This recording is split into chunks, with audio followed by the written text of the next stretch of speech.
It's 5:30. We will start the meeting of the regular meeting of Public Works and Highway Committee. A roll call shows all committee members are present. I'd like to point out at the start of the meeting, so I don't forget later, that this is committee member trustee Phil Hudson's last meeting, and we thank him for his service. It's been extremely wonderful to have him on this committee, and he will be missed. Darn tootin'. We will move on to approval of minutes from December 4th. Make a motion to approve the minutes as written. Second. Any changes or comments? Hearing none, we'll vote. All in favor? Aye. Aye. Opposed? It's unanimous. Moving on to public comment. Anybody who would like to speak, please come up, present your address, and I hope that podium's in a good place that we can actually hear you. Normally it has to come this way further. In the bell. Does it roll? Yeah, it does. Oh, thank you for doing that. Yeah, that really, because there's an area here that you can really, everybody can hear. Is that better? Let's see. Is that better? It's better. Okay. A little to the left. Yeah. Yeah. Yeah, it's on. Just very quiet. It's on. Right? Yeah, they tested it for the meeting. Hello? I'll just speak loudly. Okay. Good evening, Melanie Smythe, N140W17938 Cedar Lane. I have a series of questions for the director who is coming back to the podium. Good. So first question, is there water in the new tower? Yes. Okay, great. Thanks. The roundabout at Fond du Lac and Division. I saw that you're going to be reducing for a distance the speed south of Fond du Lac, and those being county roads. Are those also getting reduced in speed coming off the roundabout? No? So they'll stay at 45? Okay. Why would that be? Do we know? Okay. This isn't Okay. we can't really be responding. Okay. That's fine. And if it's on the agenda, we'll talk about it. That's my question for that one. The next one is to do with paving. I really appreciate this consolidation for the 10 years of the outlook of paving. I think it's very helpful for all the budgeting and also for the overall general budget. And I think all the departments should be submitting something like this. My question is it would be nice, or my suggestion is it would be nice to have any of the other non-regular paving funded projects also included on here, so that as residents look at this, they can kind of see what year things are going to be worked on. Like, for instance, Rockfield Road to do with the TID 8 work. That's a non-regular paving fund, but it would be road, right, at some point. We don't know. I know we don't know when it's going to happen at the moment. So that's my suggestion for that. Question on this. Do we know when this ARIP dollars are going to be showing up for the other part of Rockfield? So you can answer that later. How does this project, since it's for this year, square with the whole thing going on with the solar farm and the development agreement with the town of Germantown? That's another question. And then on these, are these the budget numbers or are these actual numbers based on going out to bid? So that's another question. Regarding the IGA and work related to that, we had an Economic Development Commission meeting last night. And based on what we're hearing, it's unknown as to when all of that work will go forward, because there is some kind of a suit or discussion or settlement that's happening between the Village of Richfield and Hillwood. And you can see that based on their closed sessions on their agendas. And so we have no idea when that's going to happen. So if that is, do you have any idea of what the Rockfield Road and TID 8 schedule might be? Or are you just going to wait until that all gets sorted out? The last thing about the IGA is, have we billed Richfield for the engineering that we have done for them and for the project? last subject, on the Lannon Maple traffic light to do with the whole thing about Quick Trip. The village hasn't acted upon those traffic lights and has actually, in fact, been sort of putting that off based on other things that have been more of a priority, which is understandable. I'm not complaining about that. But my point about this is the reason why it's becoming more urgent, even though it was on a previous list and a suggestion, is because of Quick Trip. And so therefore, I think a 50-50 split is something that is not unreasonable, especially based on that company, the size of that company.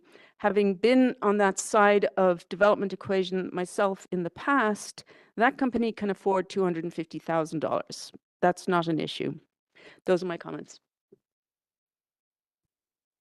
Anyone else would like to come forward?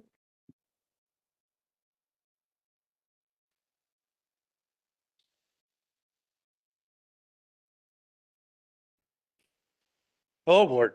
So Monday night or Monday during the day, I was in the hospital, had heart surgery. And then in the afternoon, evening comes along, I need something to do, so I thought I'd turn on the village board meeting. For 2 decades, I've been complaining about the audiovisual in Germantown. Could you introduce yourself, please, sir? Oh, sorry. My name is Dan Wing, former trustee. You are, thank you. So for 2 decades, I've complained about this. Literally, I looked it up since I've been 33 years old. And I don't watch a lot of the meetings anymore. And the one time I turn it on and there's no picture, I just hear audio. And now I'm thinking to myself, I'm hoping this is a one-off. But now I'm here tonight, there's problems with microphones and other stuff. I just hope we can get this resolved. This is decades, literally decades-long problem. And it just can't go on. So then I continue watching the meeting and I hear people talking about Phil Hudson leaving the board. And I'm like, I wish I was there because I want to say something to Phil. And then someone comes forward and talks about a billing issue being wrong again in the utilities. This is another problem that keeps reoccurring. At this point, I noticed my heart monitor starts beeping and my heart rate's getting too high. So I don't know what happened the rest of the meeting. I shut it off to save my life. But I made it a point to come here tonight because of Phil. Phil, I remember first meeting you when we went through your neighborhood with the Viridian Homes project, and you and a lot of the residents came forward and supported me at that time, which I was very grateful for. But among the group, there was 5 or 6 of you that became leaders. You were definitely one of them. I think you remember I used to call you guys the generals. We used to have a good time strategizing and looking at the ins and outs of Germantown politics and how I could help your neighborhood. Then you rose up and became a trustee, and you've been a great trustee. I've always looked up to you. I've always respected you. You have a lot of the attributes that I and the village residents appreciate. You always exuded confidence. You always listened more than you spoke. You're very responsive to residents, which is really what I admired the most. And you're going to be missed. I got good news for you. I heard you're going to Colorado, and I looked up Colorado before I came here. They actually have real noise ordinances. The whole state, look it up. They use decibel meters. Everybody. The local police are trained to use them, so they win in court. They don't say we don't want to be trained. It's amazing. And the state actually has a statewide decibel level that they train their officers if the local community isn't doing it. You're going to love it there. But in all seriousness, thanks. Appreciate your service. Anyone else would like to come forward?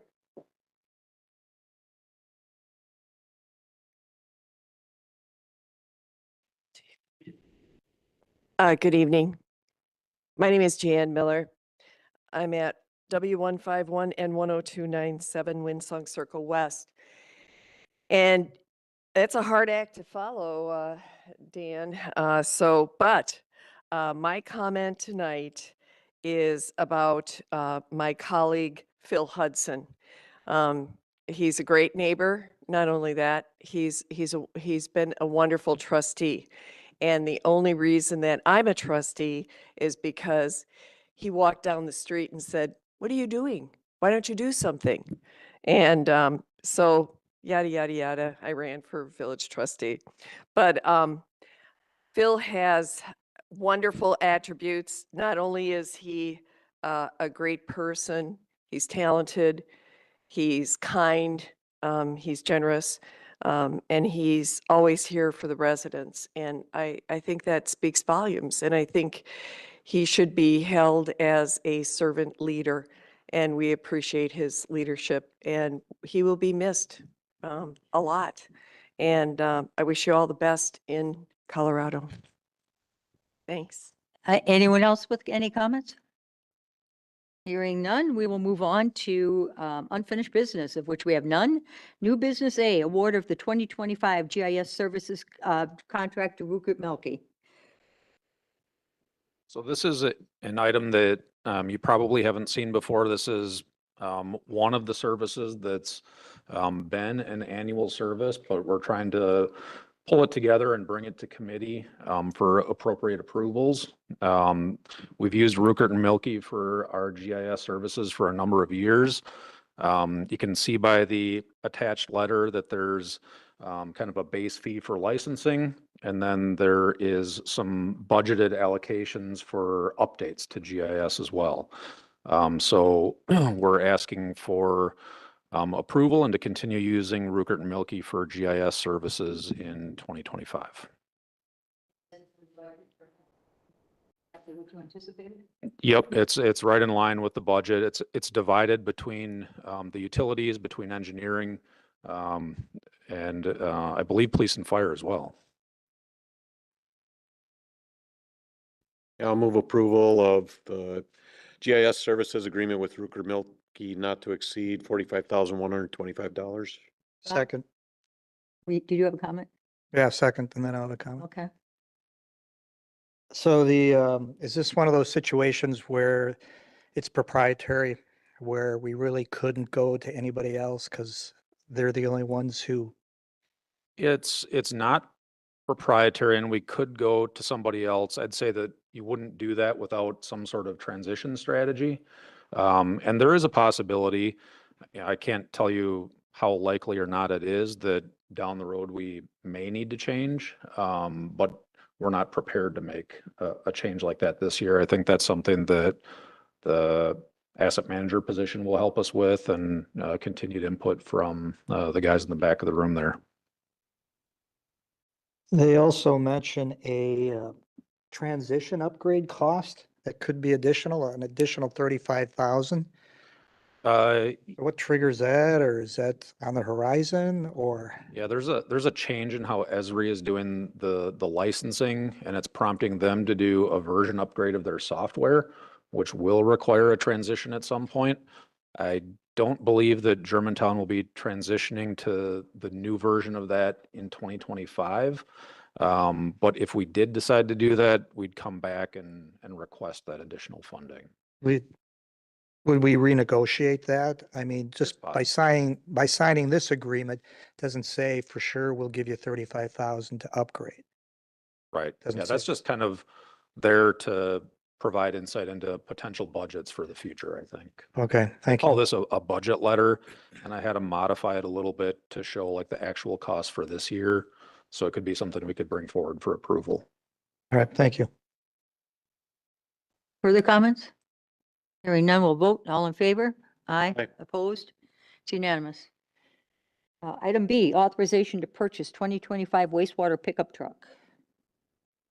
All right, this is a budgeted purchase in the wastewater utility for replacement of truck 555 for the amount of $81,000. We're requesting it this way because we don't know, similar to the last couple of years, how wide of a window we'll have when ordering opens up for vehicles. That is getting better, but it's still possible. And they can't give us guarantees to say, it'll be open long enough for you to go to your committee and your board and get approval. So we'd like to get the authorization to move quickly if we have to make the purchase within the budget. And if we do have time, then we'll bring back competitive pricing. Again, this is in the budget, correct? Is this like, it's probably in here, I just didn't see it. Is this like a half ton, it's not a half ton, it's 3/4 ton or 1 ton pickup? Yep. The 1 ton? typical utility pickup. Okay. There must be something on it because it's $81,000. I mean, strikes me as, there's got to be things on it. Am I right? Tim, I don't know if you want to come up and talk about exactly how it's outfit.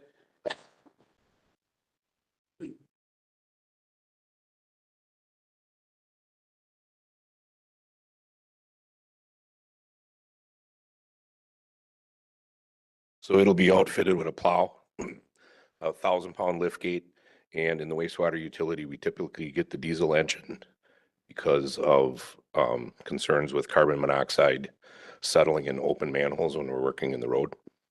So is that a 1 ton? Yes, it'll be a 3,500. Okay. Go ahead.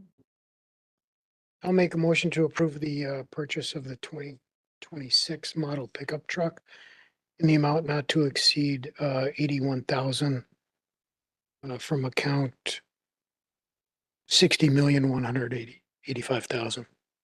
Second. Further discussion? Hearing, Bob? So this is just a placeholder for this money? Truck's not out there yet. We're just waiting for this window to open up. Yeah, and- the window for commercial vehicles has not opened yet for the state bid process. We're anticipating it's probably going to be April or May. And this is the least expensive way to purchase a vehicle for a municipality. Correct. Yeah, the state pricing is really advantageous. Okay, thank you. Further comments, questions?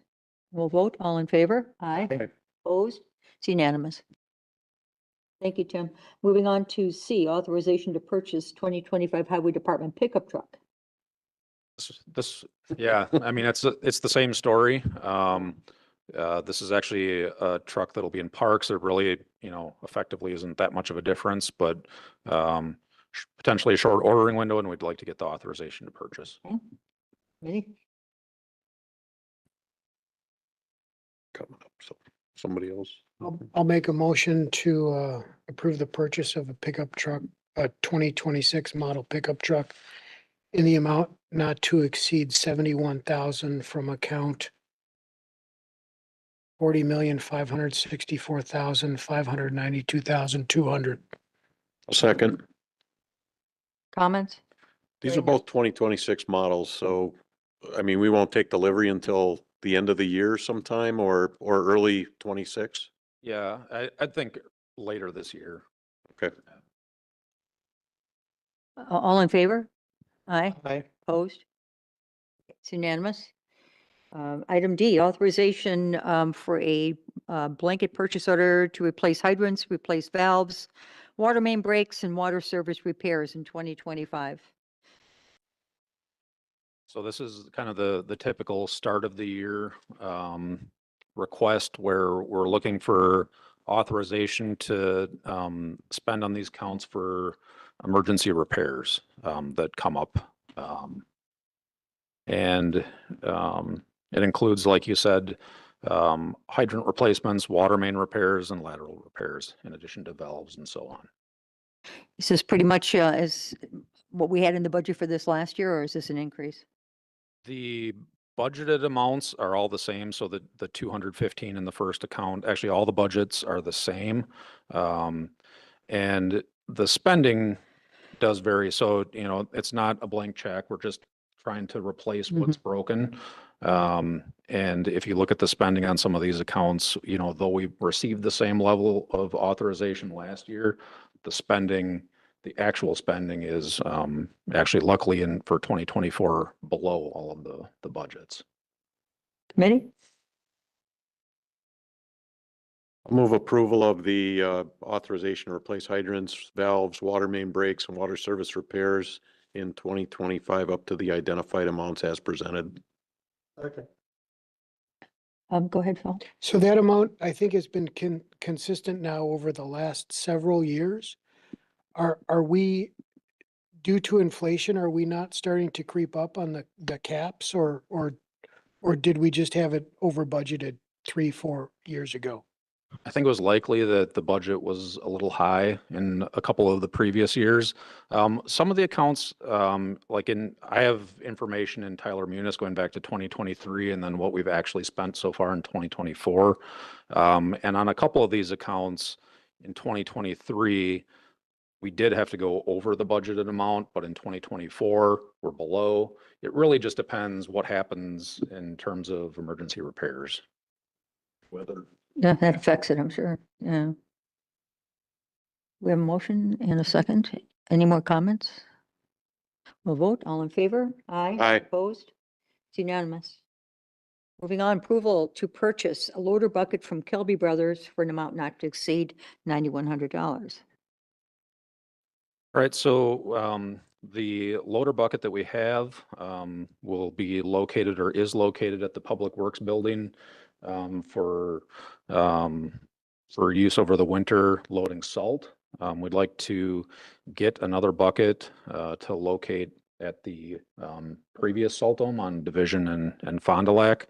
So during an operation, we can load salt out of that dome and avoid having to bring back the routes that are up in that part of the village all the way back to Public Works. So it's a nice efficiency thing for us to have there.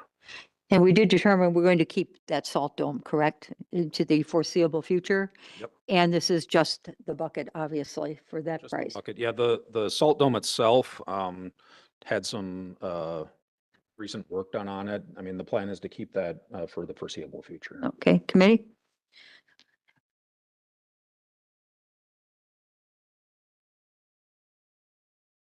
I'll make a motion to purchase a JRB 416 loader bucket from Kelby Brothers in an amount not to exceed 91,000 from account 10,562,591,000.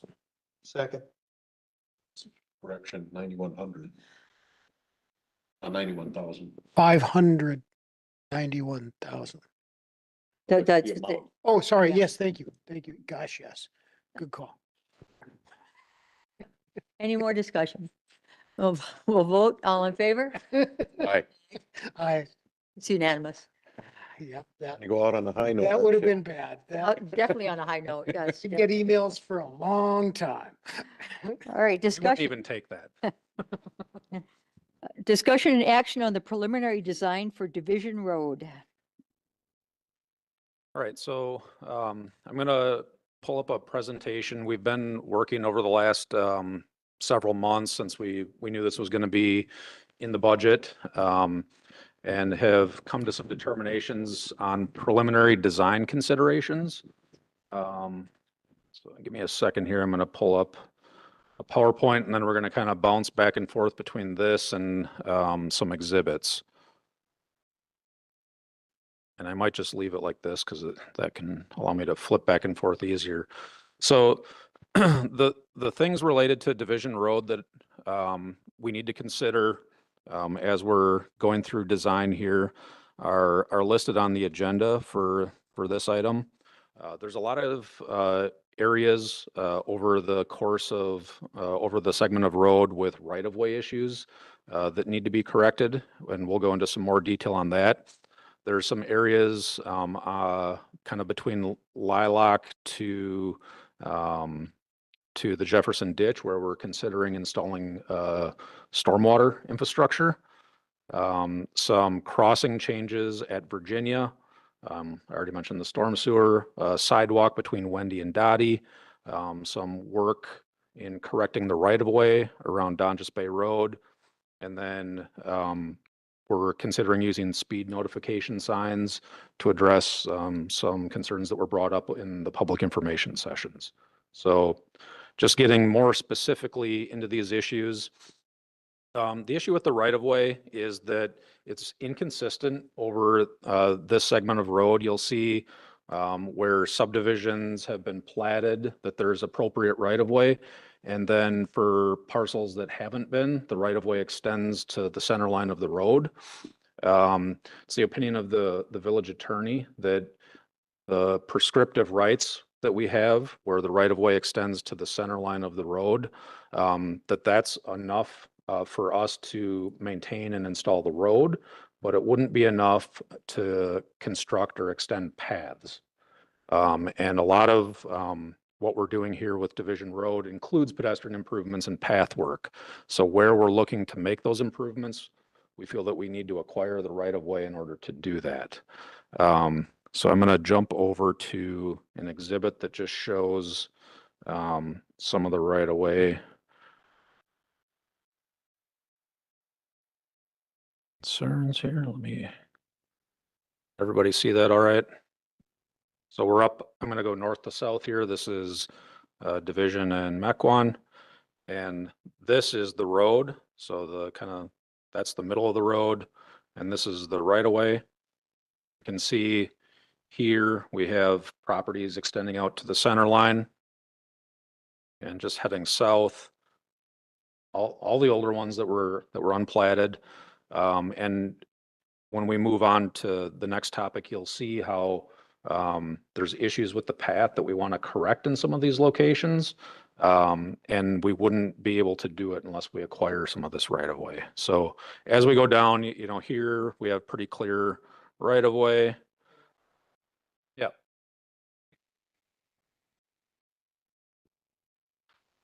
It's a good question. I'd assume they're paying for their full property.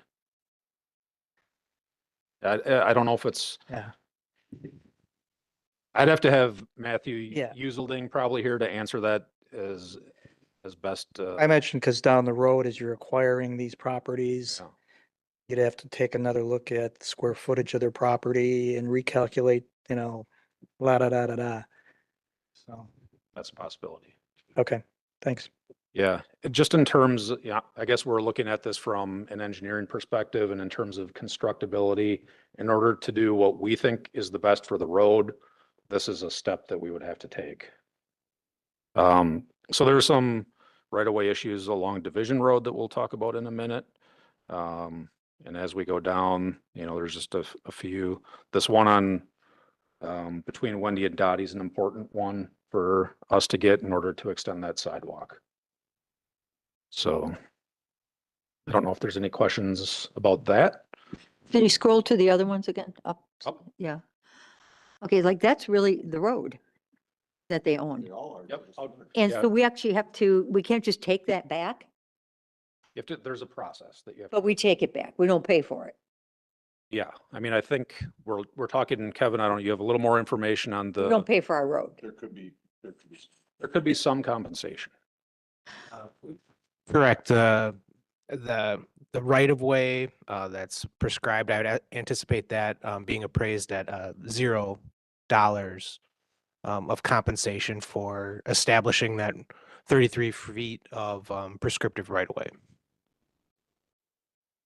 So there's yes, no- the answer is yes. 0 would be the anticipated appraised amount. And that would be the anticipated cost. Right, 0. Yeah. So it's more about a procedural process Yep. to establish the right of way, so there aren't surprises Right. to the property owner, to the municipality, or to the contractor that could potentially cause delays Okay. during the construction work. I mean, I just got a comment. I fully agree with that. I do think that we need to Mhm. get this right away straightened out every time that we start looking at the roads like this. The caution is that homeowner has the right to do their own appraisal and do a comparison. So there is a possibility that there would be costs involved with this. We're anticipating 0, but with a but. Yeah, I think there's the possibility of that. There's a possibility of it adding time to the process too. And we'll talk about other time considerations later on, but that's one of them. Right, trustee Miller talks about the right of the property owner to acquire their own appraisal. The state allows them 6 months to do that. I know this is jumping the gun a little bit also, but will we use the right of condemnation if we are having trouble with any of the property owners? I think, we haven't had those conversations yet. I think initially we'd like to just use traditional strategies to try to Right. acquire the right of way. If that doesn't work, that could, that's an option for the village. I don't know if it's a good option, but we'd have Sure it to is. compare that option to the benefit of whatever improvement we're trying to make in that area. The areas you identified is pretty much where we want to get that sidewalk through, right? I would not support this project if we don't have a contiguous sidewalk through here. So that's priority one. Or whatever it takes. Scroll down again. I can see that again. Towards, Well, Wendy. where it's just the road, like tax parcel, whatever this is here, where you can see it's just the road. I mean, why wouldn't we condemn that and just take it? I mean, it's our road that we've been using for decades. Yeah, I don't know what I'm talking about. I'm just saying, take it. We'd prefer for it to be cooperative and Yeah. hopefully that's the case. But then we have to start now. We expect to get this road rolling. Yeah, I mean, the idea with tonight is we kind of get your feedback and if this is, this is our recommendation that we do this, and if you're supportive of that, Yes. we can continue down that path. Okay. Yes. All right, so then I'm gonna flip over to PowerPoint again, and the next topic is the crossing at Virginia. So we're recommending just to make some safety improvements to the crossing at Virginia. Right now, if you look at it, and I'll pull it up in a second, the path on the west side of the road essentially just dumps pedestrians out into the intersection, and there's not another crossing for them to take. So it's kind of an unsafe condition and something that we'd like to correct. I'll pull up the exhibit here. I think I will. I don't know why my Adobe always does this to me. There we go. So you can see right here, the path on the west side. This is how it ends right now. There's not an option to cross over this way. There's not an option to cross this way or this way. We'd like to make this crossing here and then another crossing there to get over to the path on the east side. Question, Go ahead. is that because that goes double lane on the northbound lane, right? At that point? If I remember. I believe so. We can pull up the map as well. So that would be the best option for crossing? Yeah, Versus it's just going straight across? Before you get too wide. Bill, did Yeah, you have a that- comment? Yeah, I'm looking at the map and to me, it looks like the width is the same. Unless we're gonna change the width of the road there? There's in the southbound lane, there's a taper. Southbound. Um, Okay, so yeah. by the time you get around the northwestern quadrant curb radius, then it's a more perpendicular crossing.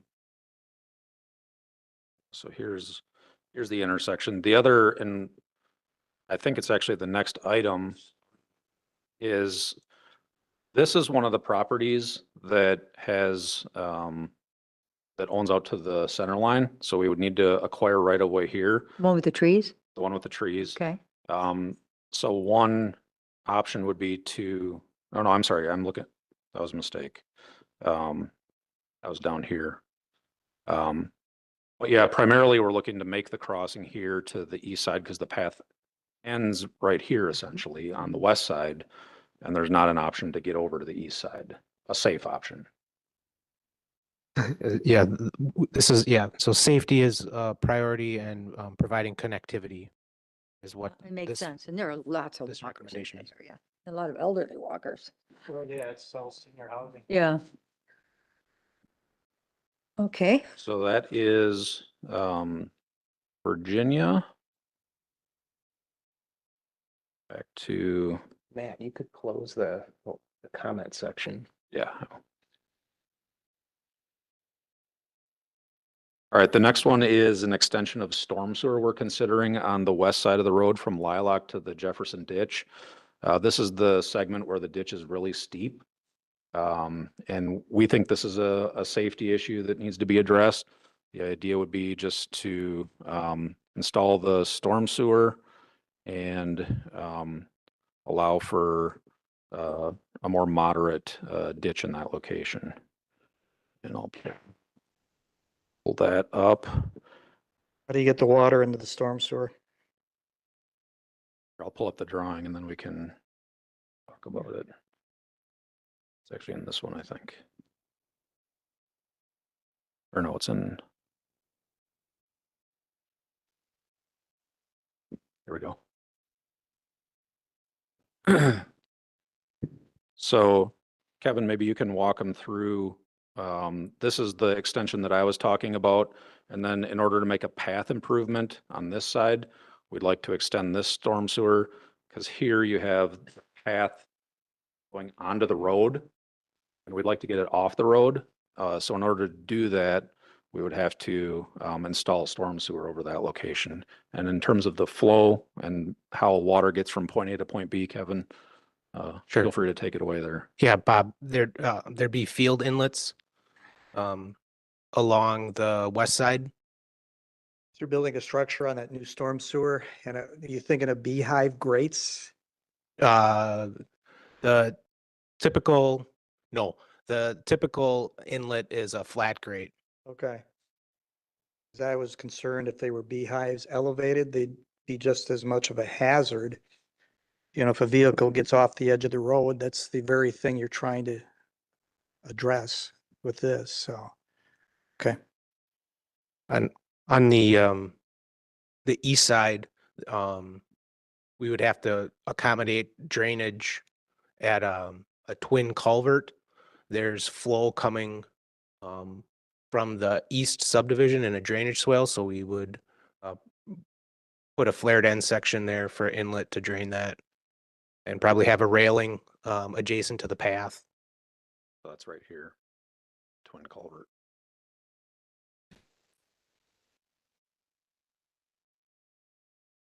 Okay. I don't know if the committee has any feelings about that or if that's an appropriate action, but that's the staff recommendation. I think it's appropriate because you're well within the clear zone Safe. and that edge of the road, and it's so steep, it's unrecoverable. So I think it's a good thing that you're looking at that. Right. And then moving on to Donjas Bay Road, we'd like to clean up the right of way there. There were those parcels that did go out to the center line. And then we have the right of way that runs south of the landscaping business. And we'd like to remove the private driveway off of Donjas and put that onto the right of way. Trying to remember what that looks like. Here, I'll pull it up and we can. talk about it. Yeah, Wendlands, This driveway? Oh, just north of Donjas Bay intersection. Yeah, so if you, those Yeah. comments love to pop up. If you, it is. so the yellow highlighted shows that he owns out to the center line there for Wendland. And this is right of way that the village owns. I think it's largely been maintained by Wendland. That's what goes into his property. Mhm. It's basically goes that into his gravel road. Yes, correct. Okay, wow. That's so- where that bad accident. Yeah, I had no idea we owned that. Yep, we own that, and then there's this driveway just north of that. And I think, again, you know, looking primarily at safety there, we'd want to turn this driveway onto the village right of way and eliminate the driveway to the north there. That makes sense. It's- Yeah, that's too close to the I- intersection. Kevin did have a conversation with Mr. Tarantino, correct? Yes, that's correct. And he was generally supportive of that too. It was. Okay. You're progressing south, right? Yes, more or less north to south. Okay, so could I go up a little north, a Sure. little further? So I'm drawing a blank now. What's that big creek? Jefferson. So I turn on Juniper Drive. I live on Juniper Drive. All year long, cars are parking along the shoulder at the bridge because they're fishing, which is what we want them to do. It's urban fishing and that. And sometimes there's a lot of them. And it's creating a hazard there. And I was wondering, as part of this project, if there would be a chance that we could add a parking lot for that Jefferson Creek. It doesn't have to be really large, maybe 5, 6 cars. But if we could add a parking lot on the west side for people that want to go and fish and get them off the road, basically. The land west of Division Road for the Jefferson Ditch is owned by the village. Yeah. So that's, I mean, What would the cost of something like that be? I mean, I'm seeing the cost of this going inflating as I'm looking at this. And we need all these safety features. But do we need a parking? I mean, but at some point we have to cut this off and say, what can we afford to get this done in the 2 bites that we're talking about? yeah, you know, Safety issue. in order to, Parking is a safety issue. Fish somewhere else. Okay. in order to properly answer the question, I think we'd have to take a deeper look at it and have some, you know, some idea of the size and the location, and how an additional turn off of Division Road right there would affect traffic and so on. Yeah. So it's in your notes to investigate. Okay. All right, talked about speed notification signs. We met with one vendor and this is their sign. It wouldn't necessarily be the sign, but just something especially around the curve on both sides to indicate to folks, you know, that they were exceeding the speed limit. I think this is used pretty successfully in other communities. I know I drive by a few in my travels around, and it has some effect on me, so I'm assuming it has some effect on others. But that was probably the speed, and then the connection between Wendy and Dottie were probably the 2 biggest concerns during the public information sessions. If I were to summarize the results of that. So I think this would be a nice feature in a couple locations. We could also, where we're making modifications to crosswalks, consider some type of signal at the crosswalk too. That's a great idea. Because I mean, the painted crosswalk itself, if you ever watched Pilgrim Road, it doesn't work that well. People just keep going. So to have some kind of a signalized or flashing light or whatever. All right, and then the last major improvement would be the connection between Wendy and Dottie. This would be essentially to connect path that exists only on the west side over that segment of Division Road to the sidewalk that exists kind of as you go around the curve. And if we can pull up the exhibit there, you can see what we're talking about.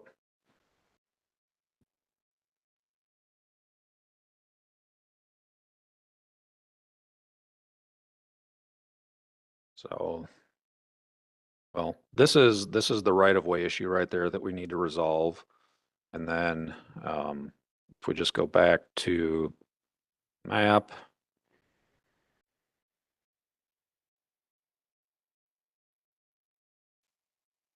You can see path ends right here. And then you're kind of on your own between Dottie and Wendy. And then the sidewalk picks up right here. So we want to connect those. Good, yeah. Okay. All right. When you say that, what width are you thinking? So we're thinking 8 foot in most locations. That particular location, that would probably be a sidewalk. So it'd be 5, yeah. I was also going to pull up some of the typical sections just to give you an idea of what over the length of this road, you know, it would look like in terms of lane width and path width and that sort of thing. So here is the first one.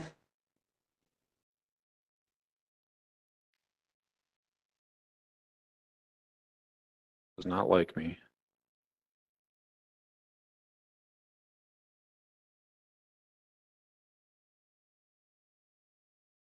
For a reason I have to close.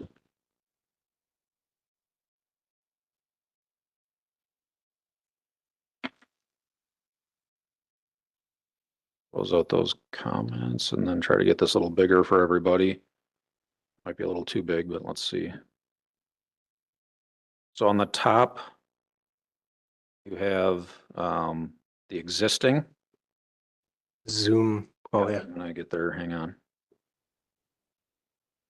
Wrong way. There, I think that's good.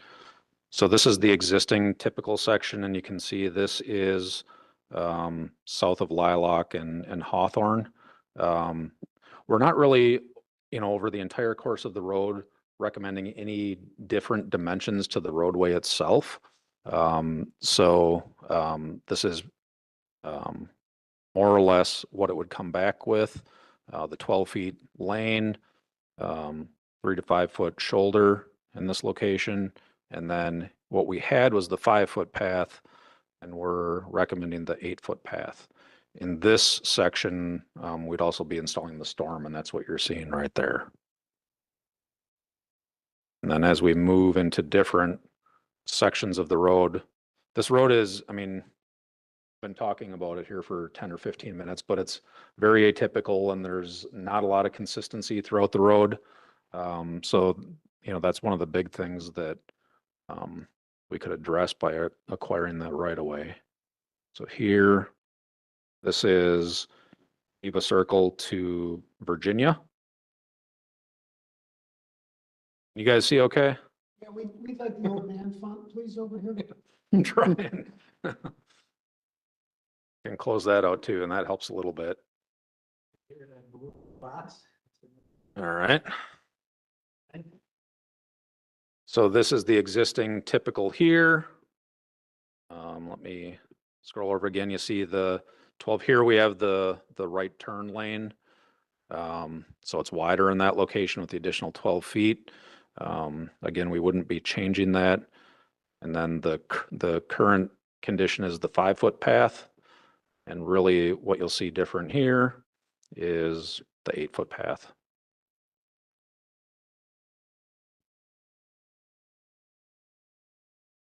And we're not going to see a lot different when we pull up the other last typical section.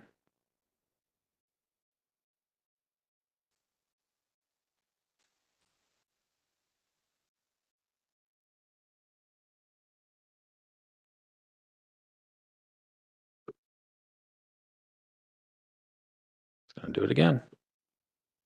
There we go. All right, and this is typical section Ashbury to Village Hall driveway, so we're coming north.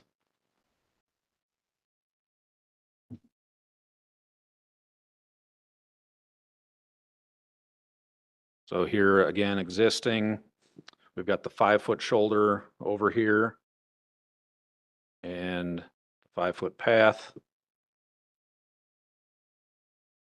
And in the new version, we'd be putting the shoulder over here and the 8 foot path, but keeping the lane widths the same.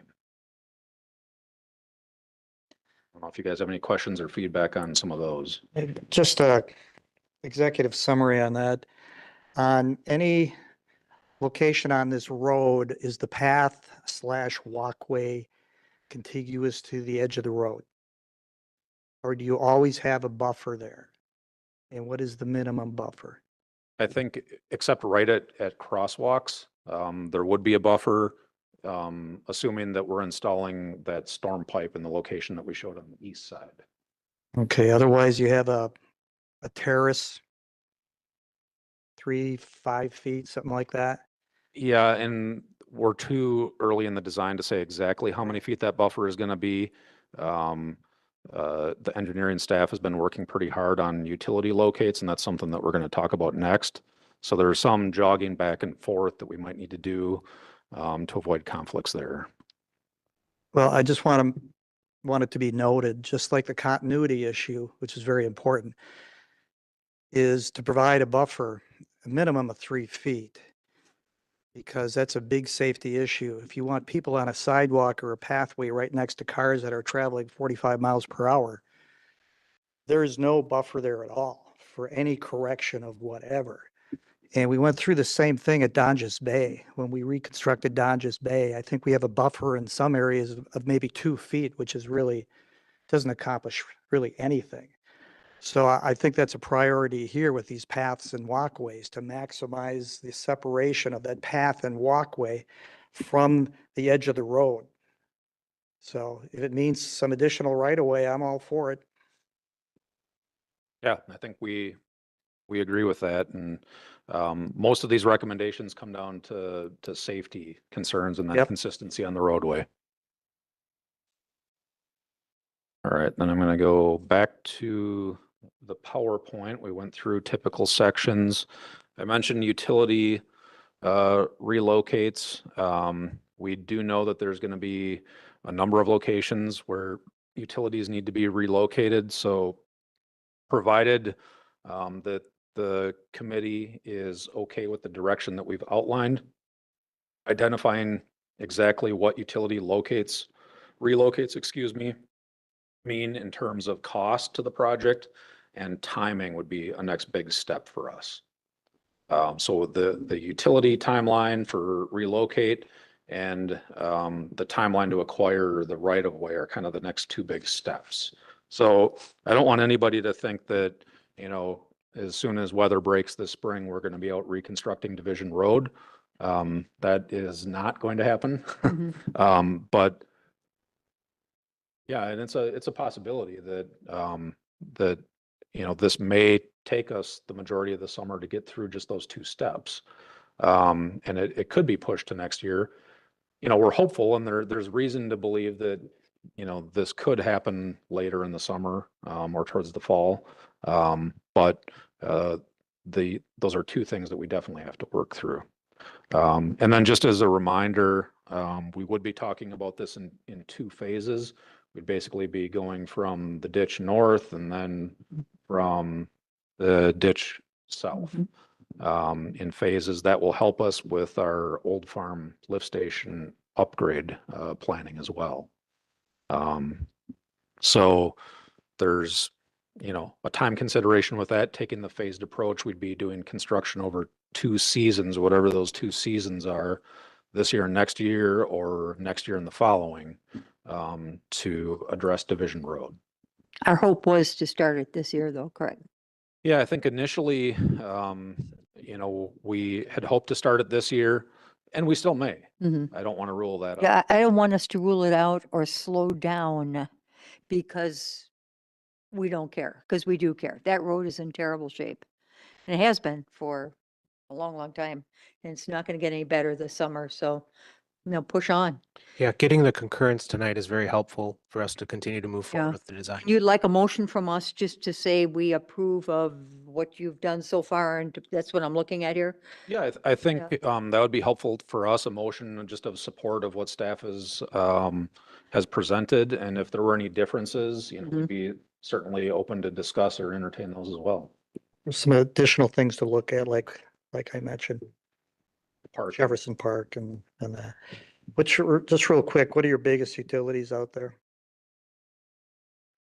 We Energies, gas? Yes. Gas is there. Yeah, there's a lot of gas underneath the existing path.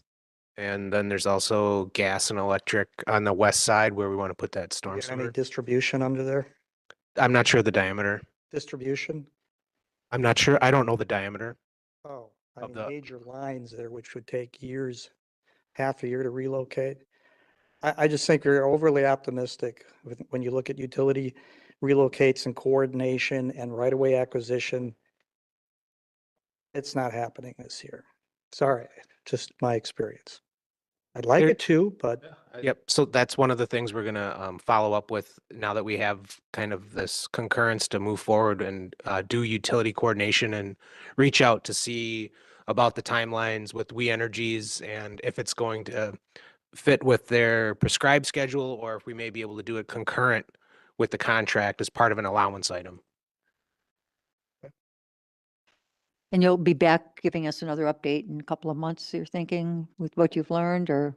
Yeah, I mean, certainly we'll come back and provide updates, Okay. especially if the timeline or Sure. the cost are impacted. Well, we have a lot to look into. We, you know, this was approved for, in terms of funding at 300,000 for design. I would like to mention that, the majority of that design is happening in-house right now. In fact, none of it is happening, using consultants. So, Kevin and our civil engineer, Joe, have been putting in a lot of time on, this preliminary design. So I think that's That's great. a Yeah. great thing, and we're saving some money there. The project itself, the reconstruction dollars were budgeted at 3 million.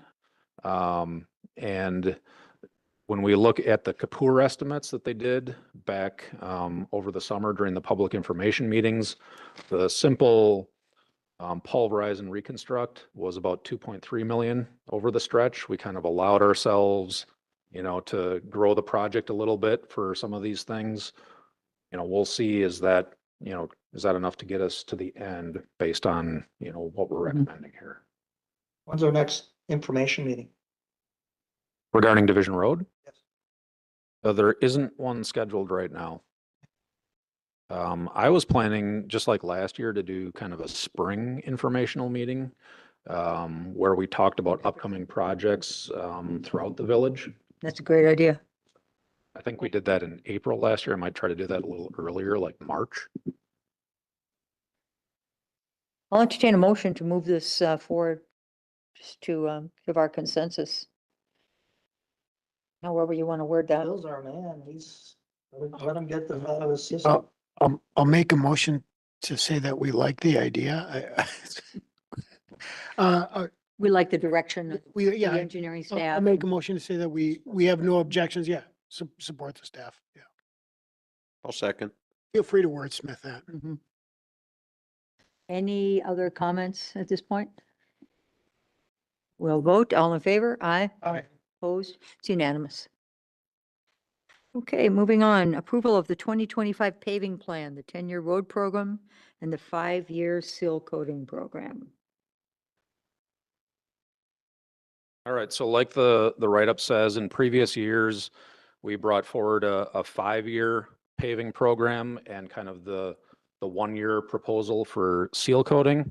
I think for just outlook purposes in terms of what residents can expect in their neighborhoods and on their streets and when, the 10-year program for roads is a nice improvement. Jake and our engineering sections put in a lot of time in forecasting this out. We've also had a number of meetings with the utility staff and with Scott for Highways to make sure that what we're proposing in terms of roads is meshing with what's planned for utilities and so on. So we're not running ourselves into conflicts in future years and avoiding them for the current year. So attached, we've got the 10-year plan that includes the plan for next year. And I'd be happy to take any questions or comments. There is this kind of graphic that shows what we would be doing in 2025. It's the, am I still, yeah, I am still on the screen. It's this red color right here. So this represents the ARIP roads that we were awarded, and we'll talk about in a second, Rockfield and Pleasant View, and then Division Road, and then more of the road program roads themselves throughout here. So the north section of Maple, in the subdivision there, and a little bit here. Did you have a chance to look at the road that one of our trustees? Yes, so we looked at that entire subdivision, and it was kind of an equal condition to a number of other roads. It was originally scheduled for 27 and it's scheduled for 26 right now. Good. Basically, all the roads that we're doing over the next couple of years are still Pacer rating 3.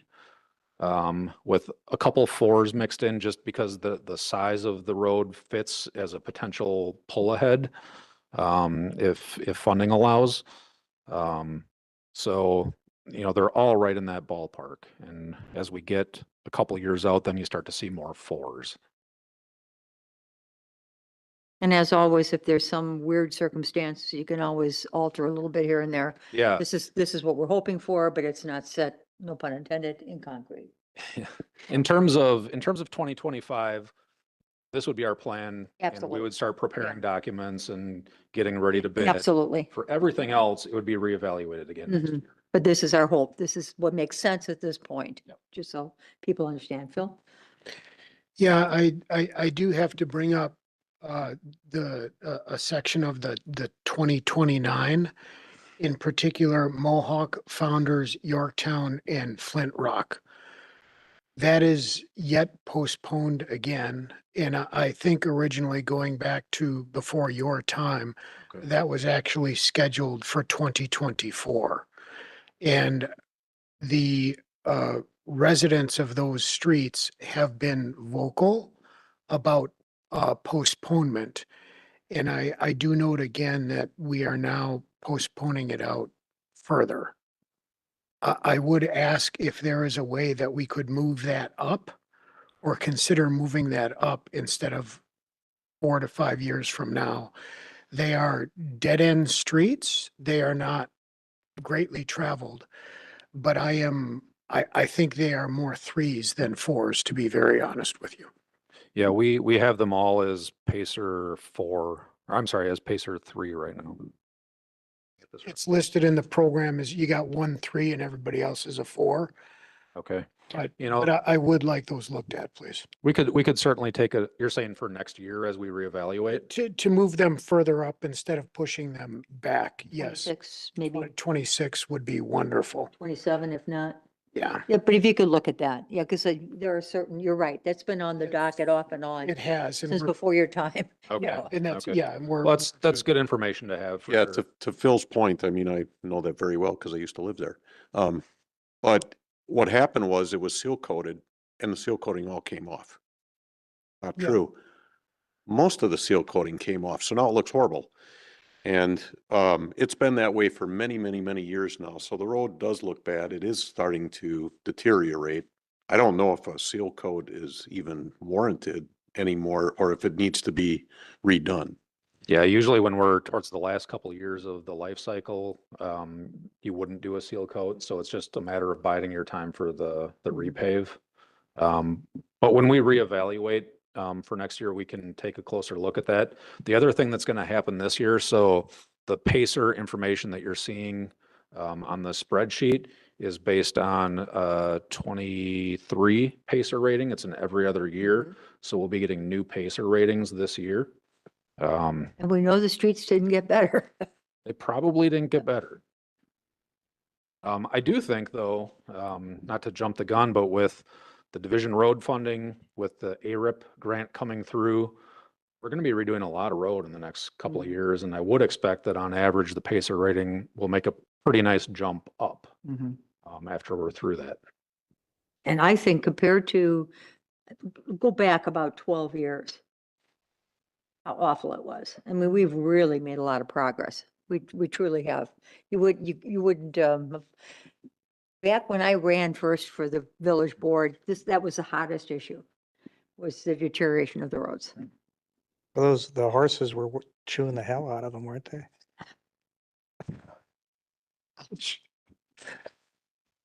Phil, I'm sorry. Yeah, the other comment I do have to make is Windsong subdivision does not consist of any areas that are 6s. And they're currently Pacer rated 6. There are many that are Pacer rated 6. I would ask when those new ratings come out that you look at those quickly. That was another one where the overlay was actually done twice because the first time it was a disaster. And I do, obviously, full disclosure, that is where I currently reside. Thank you for the information. We will take that into consideration. And that's the idea with the program is you know, the out years for sure are really hard to forecast. That's our Mhm. best guess. But even the roads that are closer up, stuff happens over the course of a year or 2 years, and it needs to be looked at every year.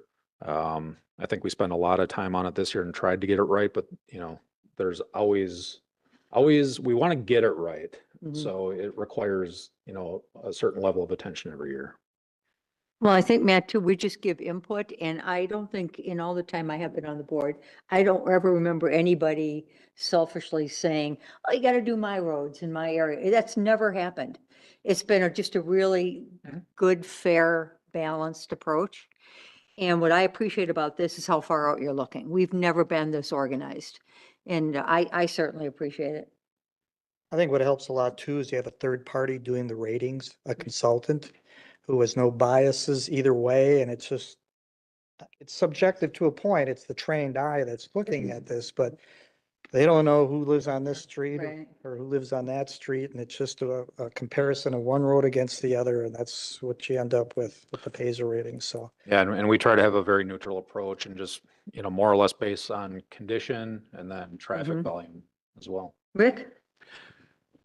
Yeah, now that I've been on the board a little while, and on this committee, we have had a 10-year plan in the past, and previous administrations, let's say, have gone down to 5 because it's so drastically changed in those 10 years that it was becoming irrelevant. We didn't want to give I'm not going to say false hope, but you know, the residents something like, oh, look at that, my road's going to get done in 2032. And they're like, well, wait a minute, not quite. And all of a sudden it gets pushed out again.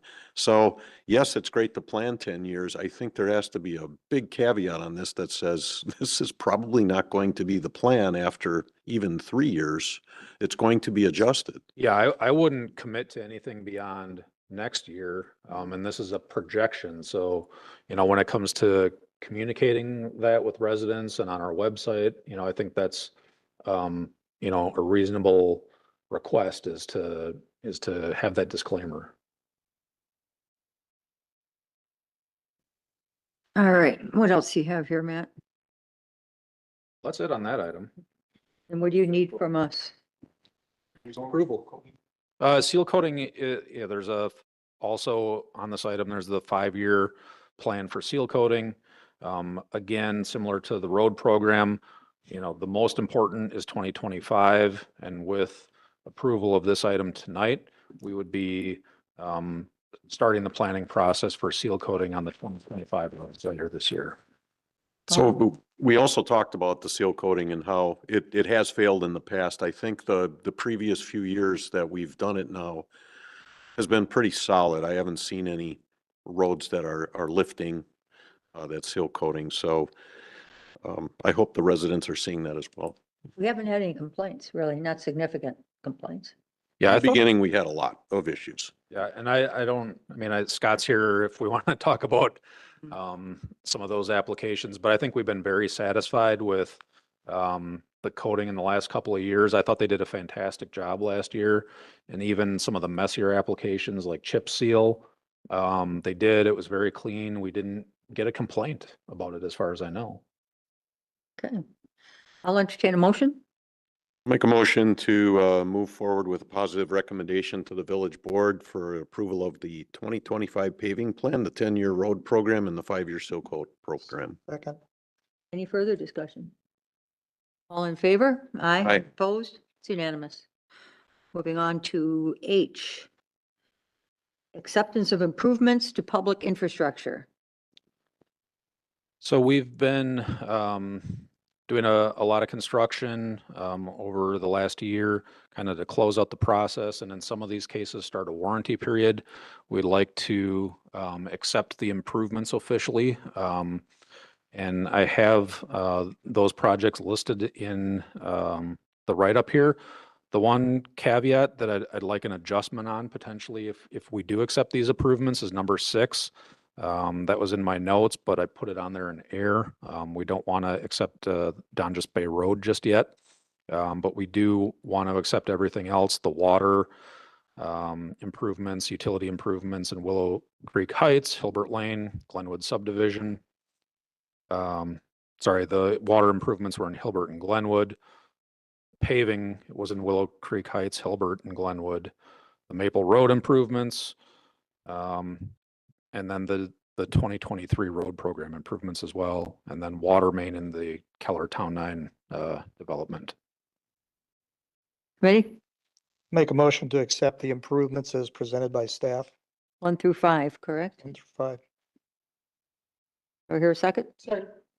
Further discussion or any discussion? All in favor? Aye. Aye. Opposed? It's unanimous. Moving on to I, acceptance of the Wisconsin Department of Transportation Agricultural Road Improvement Program Grant in the amount of $2.581 million. So this was a really big win, I think, for the village in terms of our road program. In order to secure this grant, those roads, Rockfield Road and Pleasant View Road, are some of the poorest conditions in the village. For that. And this gets us almost 2 miles of improvement and, 5 miles. Pleasant View, 1,000 feet in Rockfield.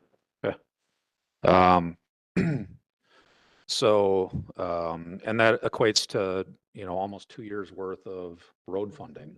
That's awesome. This is a reimbursement program. So the village will have to front the money and then get the reimbursement. We're working with finance on the details of that. And I think Matthew will have an item at the next GGF about that. It is a 90-10 split. So, by and large, the cost is coming from the state and the grant, and only 10% on the village. Fantastic. So it's a fantastic win. We were one of just a couple in Washington County that was awarded. And I think, Kevin in particular did a great job in putting together an application for this grant. Way to go, Kelly. Yeah, that is really amazing. Thank you. Good job. Committee? Make a motion to accept the WisDOT ARIP grant in the amount of $2,581,888. Second. Go ahead, Rick. Yeah, I do have a question. So we got a similar grant for Lannon Road, Maple Road right down here, and those costs skyrocketed. Are we confident that this is going to cover 90% of this? Yeah, well, we'll be very sure not to include non-covered items, which is, what the village at the time chose to do, especially in terms of the traffic signals. So at Lannon and Maple, those traffic signals were almost entirely our cost, weren't a covered item. Here, Well, there is none of There's that nothing here. out there but pavement. There's stop signs. yeah. Second thing is a little bit farther west on Rockfield Road. It goes through some of the town of Germantown. Actually, it flip-flops Yeah, on the same side of the road. That's our jurisdiction through there. we are, the application was with the town of Germantown. Okay, So the entire segment of the road will be done. Good. Village and town road. And we'll be looking to formalize the agreement with the town to contribute their share, which is a relatively small amount, but we did have those conversations and they did take this to their board for approval as well. good. All right, thank you. Okay. So we have a motion and a second. Any more discussion? No questions? All in favor? Aye. Aye. Opposed? It's unanimous. Okay, moving on to modify section 7.03 of the municipal code to reduce the speed limit on a segment of Division Road to 35 miles per hour.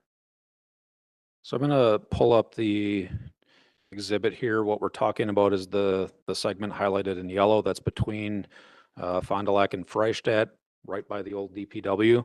So the year of the WisDOT improvement, Kevin, 28? 27 or 28. Keeps moving. It does move around a little bit, but there's a planned roundabout or traffic circle right here. And what we're requesting the reduction in speed for over this stretch is that if we make that reduction, then they don't have to add a second lane to the roundabout and take up more space in that area. If it remains at the current speed, then they have to build for that speed and design for that speed, which will take up more room. And our preference, especially not knowing what the future of this property is for the village, would be that we take up as little space as possible and stay within the footprint of the Makes existing sense. right away. Save a lot of money too, Yeah. Small piece of road. and right away. Ready? I'll make a motion to reduce the speed from 40 miles an hour to 35 miles an hour on Division Road from State Highway 145 to Freistadt. Second. Any comments, discussion? All in favor? Aye. Opposed? It's unanimous. Hey, approval of budget amendment transferring $83,901.69 of unencumbered and unspent funds from the 2024 road program. So the good news with this budget amendment is that we're able to bring in the 2024 road program after we get our reimbursement under budget by about $83,000, which I think is good news. And then in light of recent discussions, there was talk about updating the traffic safety study that was done in 2020. And we don't have a way to fund that in the near term. So if we didn't do something like this, then a study like that would have to wait probably until 2026 and go through the budget process there. I don't know if there's any urgency on time with that one. And then kind of along the same timeline, we we were looking into how to equip our patrol trucks better with brine equipment. And there was a delta if we wanted to do that from the budgeted amount to the amount that was needed to properly outfit the truck for brine. And I know it's the next agenda item or two, but we almost have to talk about them ahead of time. But what we're seeing with the brine already at the new DPW is that it's saving us a bunch of time. And it will save us money in terms of dollars we're spending on salt as well. So the idea was that since we had some of this remaining funding, that we could put that towards the purchase and get a jump start on equipping our fleet for brine distribution. And I have a feeling there's some topics for discussion here, but be happy to answer any questions about the amendment. You wouldn't want to just put this into the road program to extend our ability to maybe do more with the roads? There's a number of different. Don't we things. normally do that? Just roll it over? We don't. No? So I think typically what would happen in the past is the money would just be put into a fund to help pay down the debt service. And that's an option. That's an option that is available to the board. I've kind of outlined the reasons why, we're making the ask that we're asking in this case. But regardless, that's the board decision to make if this is an appropriate ask or if it's one, that. So we've never rolled the money into the next road program? If I it's thought we did. If it's already been, Yeah, If it's been encumbered yeah, as part of the Okay, that's it. construction contract, then it Okay. rolls over. yeah. But this funding, the 83,000 was never encumbered. So so it just was the sitting contract that was transferred. because the contract came in for less or whatever. Then we budgeted. Okay. I feel. They couldn't get to it. So I would, before we decide this, I would ask what is consistent with what our other departments do. So do the other departments take unspent funds and put them toward their own, or does that go back to the general funding for allocation for everybody else? Because I would want to remain consistent. I don't know the answer to that, Scott. I'm looking at you a little bit. I don't know if you maybe have some insight into how things have worked here in the past. My hunch is that that generally any unspent funds that weren't encumbered would have gone into an account to pay down the debt service.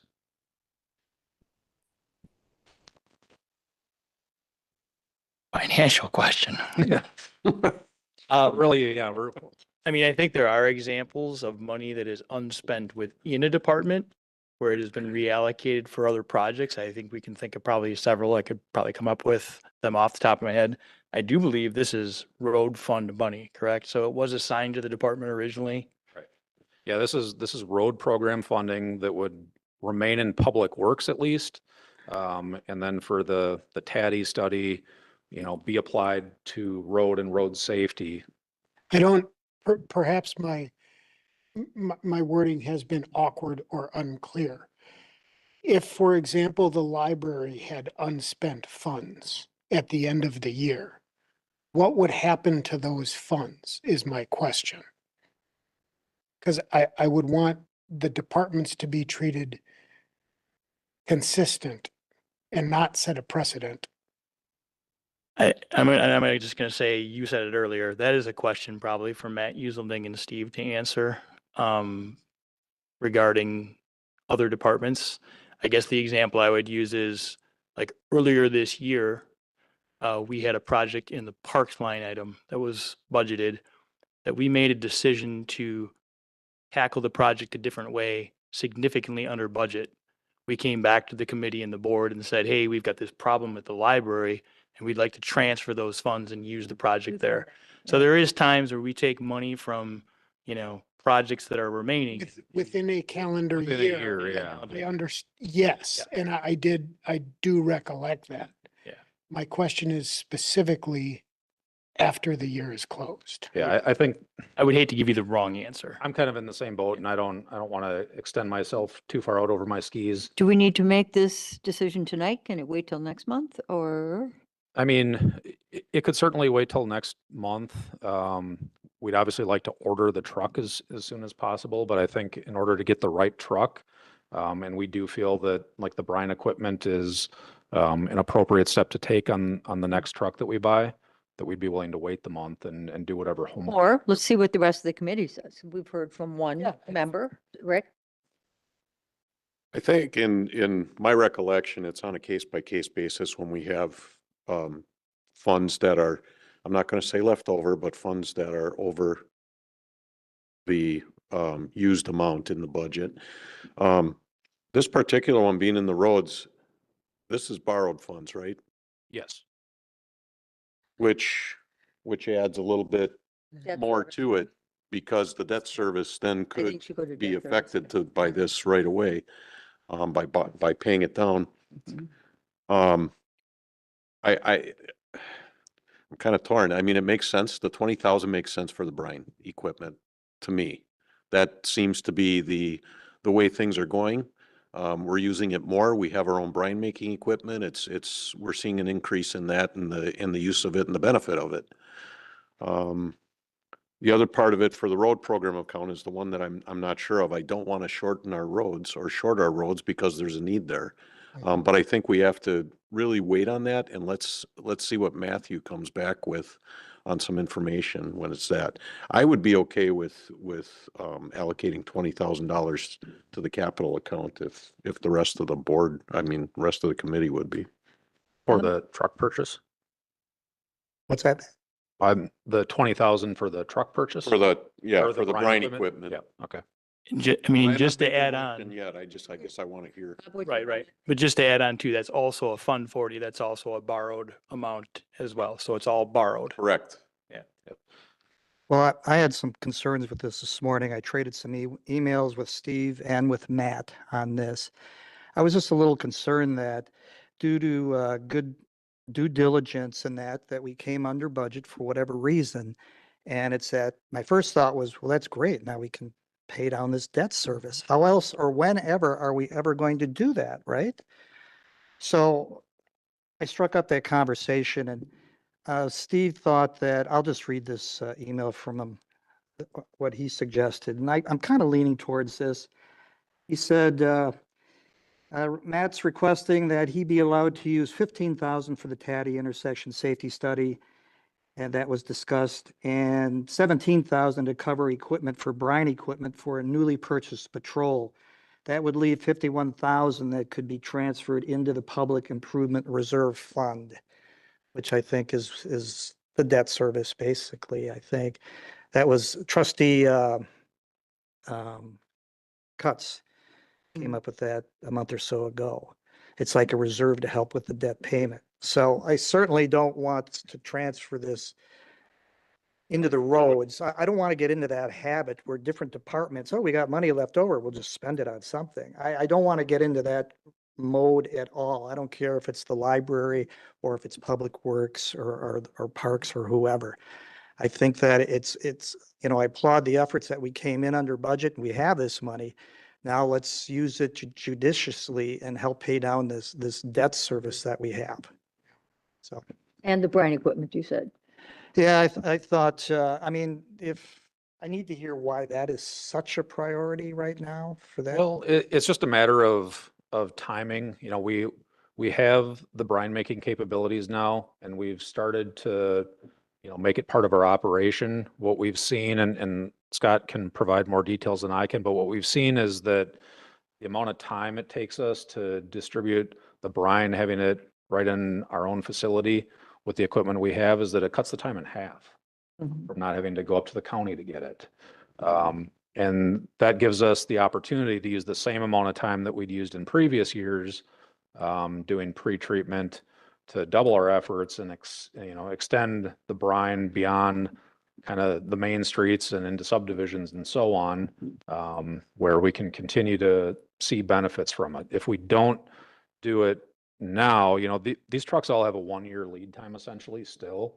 So what we order early in 2025 here will likely get to us late in 25 or early in 26. So it probably won't even be used for next winter's season. So if we wait another year, we're really talking about being something like 2 years out on expanding the brine capabilities. Is this, we're just talking about the new patrol truck that we're getting? Yeah.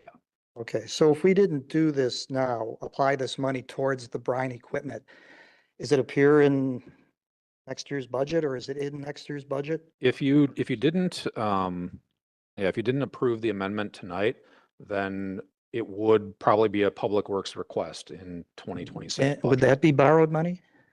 It would be part of the truck purchase, so it would be borrowed money. So it's kind of a horse apiece when it comes to borrowed money. I'd be okay with that.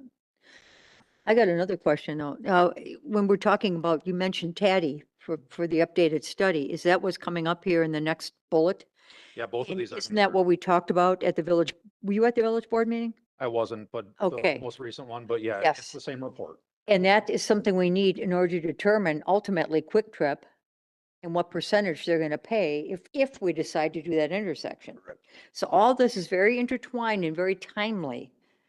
And That- boy, That one, isn't that part of that same study or are we going to do it independently? that would be something independent that Quick Trip would conduct at some point in the future here. And we still have to work out the memorandum of understanding with them and exactly what and when they would provide that report and how that translates into their percent share. So Right they're now, going to pay for that report, you're saying? That's not the way I interpreted at I the think we're talking about two different things. board meeting. At Yeah, at the board meeting, they were talking about updating this whole thing, from TADDY, updating the intersection safety. all 20 some 24 intersections. intersections. that's the That's item what before you. that's what we have to fund then, because that's what Quick Trip is going to, that's what we're going to depend on to determine the traffic flow increase after X number of months of them being in that location. Oh, I think, Yeah. Yeah, that's what we agreed It to. was discussed Yep. at village board. might have been a misunderstanding then because the MOU that we You're would- right. Yeah, the MOU that we would enter into with Quick Trip would identify a Yes. procedure for producing a new report Mhm. and assigning a percentage share. This would just be an update to the safety data on all of these You're right. 20-some intersections. Right. And we could see after that, where does Maple and Mequon shake out in that list of 25 intersections? As of 2020, it was kind of near the bottom. So it wouldn't be likely, if we're looking for big bang for our buck, that would be the first or even the 10th intersection that we would we would consider for safety improvements. The village report by Taddy is just triaging all our intersections from a safety perspective. Yeah. The additional counts that Taddy would do for Quick Trip is specifically looking at the increased volume of traffic at that, Today and 6 months from now or at whatever. that intersection to Okay. decide how we address that intersection, irregardless of what. So we the don't village care report then says. about money going to that at this point. But I'm hearing we do care about the brine. Go ahead, Phil. First of all, thank you for this discussion. It's been illuminating and in applying a little thought about this, and I do understand everything that has been said.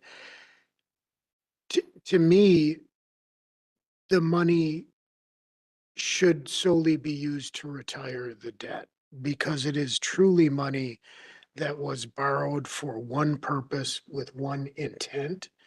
And I do get it. I do understand it. But I think it should be applied to the debt. I think that's the right thing to do.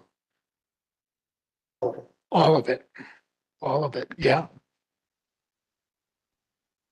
I don't think we're all going to agree on this. It's going to go to the village board. It's not going to be on the consent agenda. Okay? Will somebody make a motion to get us there, please? Go ahead. Well, it'll fail. Well, don't- what I was, I'll make a motion. I'm going to recommend that we transfer $83,901. I'm going to follow the staff recommendation. Okay? Yeah. Let's just do staff recommendation to split it between the capital equipment account and the road program account for the 2 items as noted. There is my motion. I have a second. Thank you. okay, hold on. The recommendation is to move it to the same account just from 2024 to 2025, which would keep it in the road program. We want the balance to go into debt service. But that's not the motion I made. They're just, Okay. you're trying to I'm make a just motion trying to to move advance this forward. to- To get this to the village board. So that's You my don't- motion. Okay? I'm in agreement with the staff recommendation. So any further discussion? Hearing none, we will vote. All in favor? Aye. All opposed? Good. So there you go. I seconded it. Yeah. So now we move it to the village board, not on the consent agenda. Right.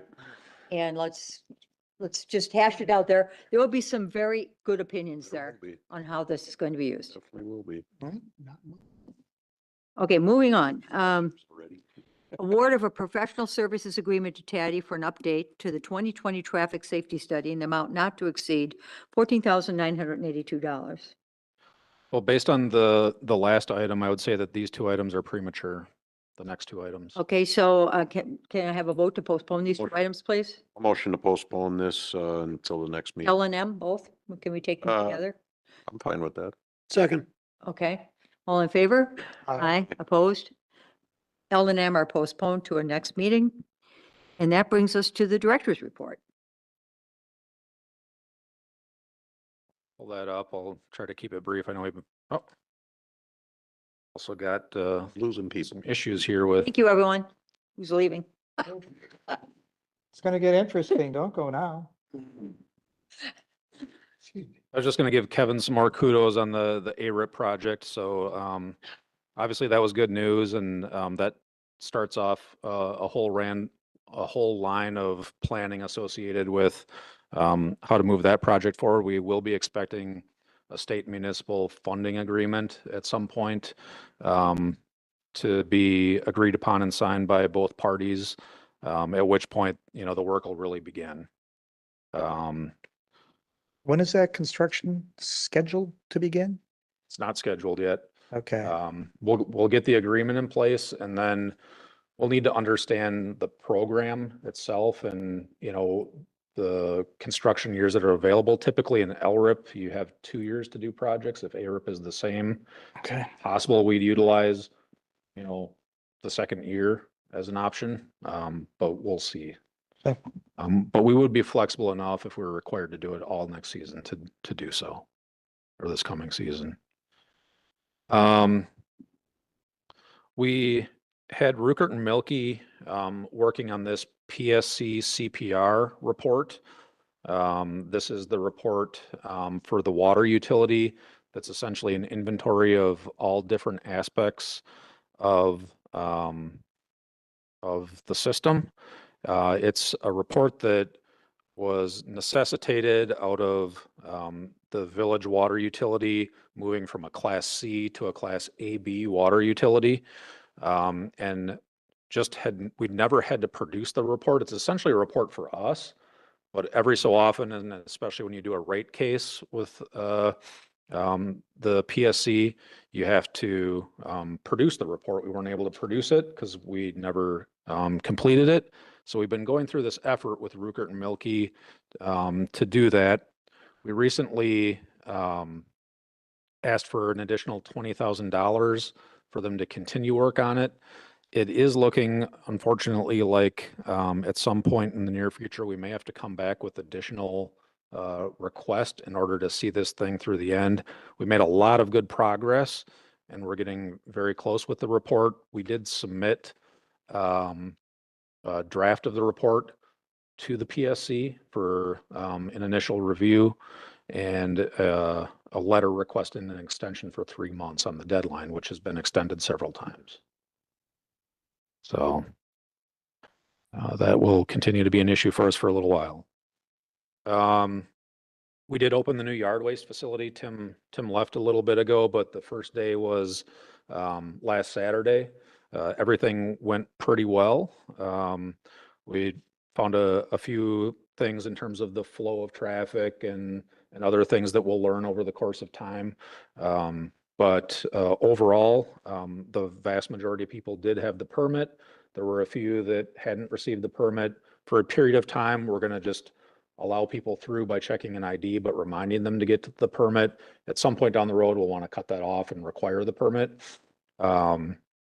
And we've got, we've made a pretty good push in terms of the website and social media. We posted a sign at the old yard waste facility directing people to the new one. So I think overall, a relatively smooth first day at the new yard waste facility. Working on hiring the asset manager. I'm anticipating that by the time we're meeting next month that we could have that person potentially working, or at least a date set for starting.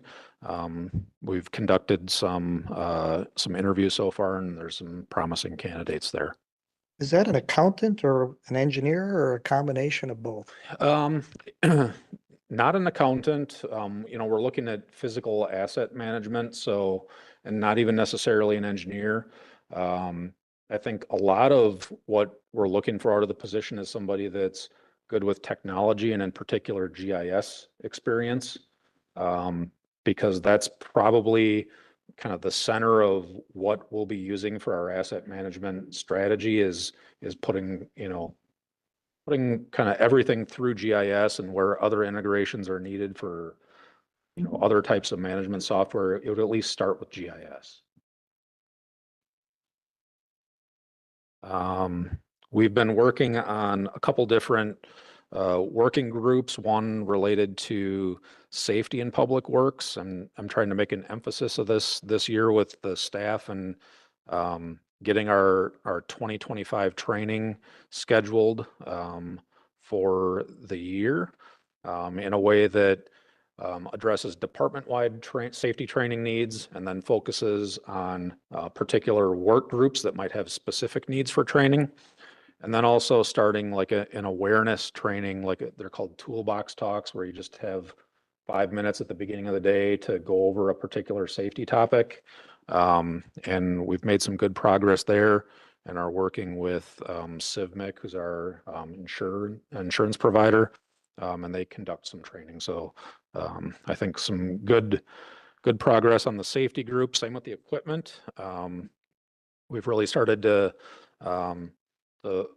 hone in on a complete list of our movable assets, with all the information that we need to start sorting them out into the appropriate groups and assigning life cycles and then budgets and so on. So in a future meeting, probably, mid-year or so, I can present some of that information. Moving on down, I mentioned last time that I'd have some information available about the ATC transmission line that's just going to come up and cross the street into Germantown essentially by We Energies. Based on the length of the agenda, I opted not to add that in on this meeting, but we will just talk about it briefly in the future.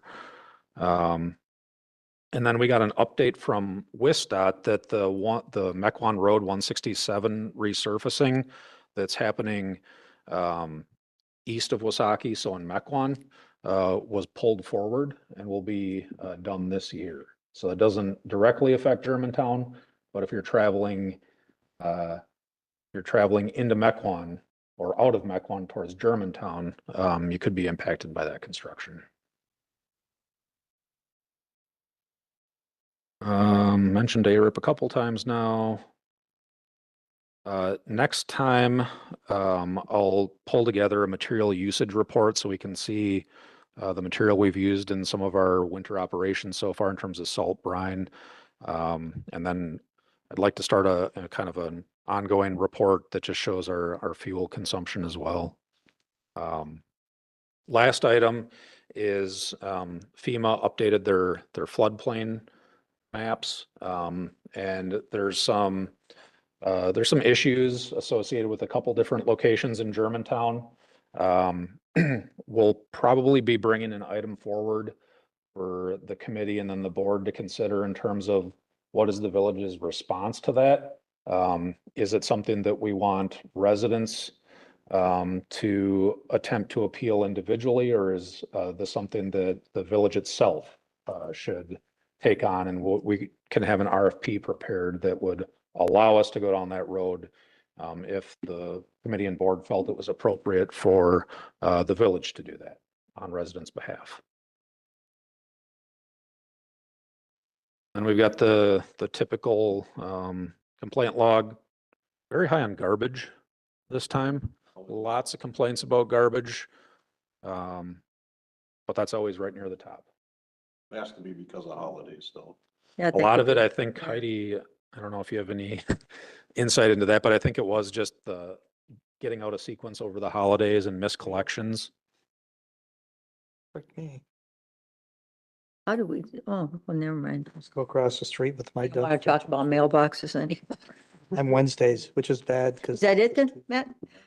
Okay, so that's, any questions for Matt, real quick? If not, we will plan our next meeting here, and it looks like it would be Wednesday, February 5th at 5:30 in this room, if that works for everyone. Okay, any other announcements other than we announced Phil is leaving, and it makes us all very sad, but we wish him all the best of luck. Does not make all of us very. I know, I have a talk with you later. But anyway, with that, we will adjourn the meeting at 7:13. Thank you, everyone. Right, you're done. Gotta answer email. When can we buy you a beer? Like, Yes, yeah, When you move it, I didn't either. 48 hours. So wait a minute, when are you moving? 48 hours. You live, moving that quick? So, we. Yeah, I got nothing to do to this. So. Good luck, yeah. Appreciate you. Hey, stay calm. Yeah, we'll do. Going to. Just the way. Very short.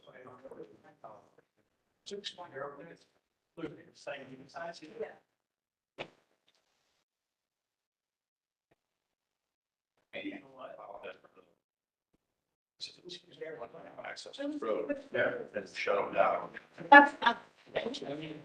So we went down there.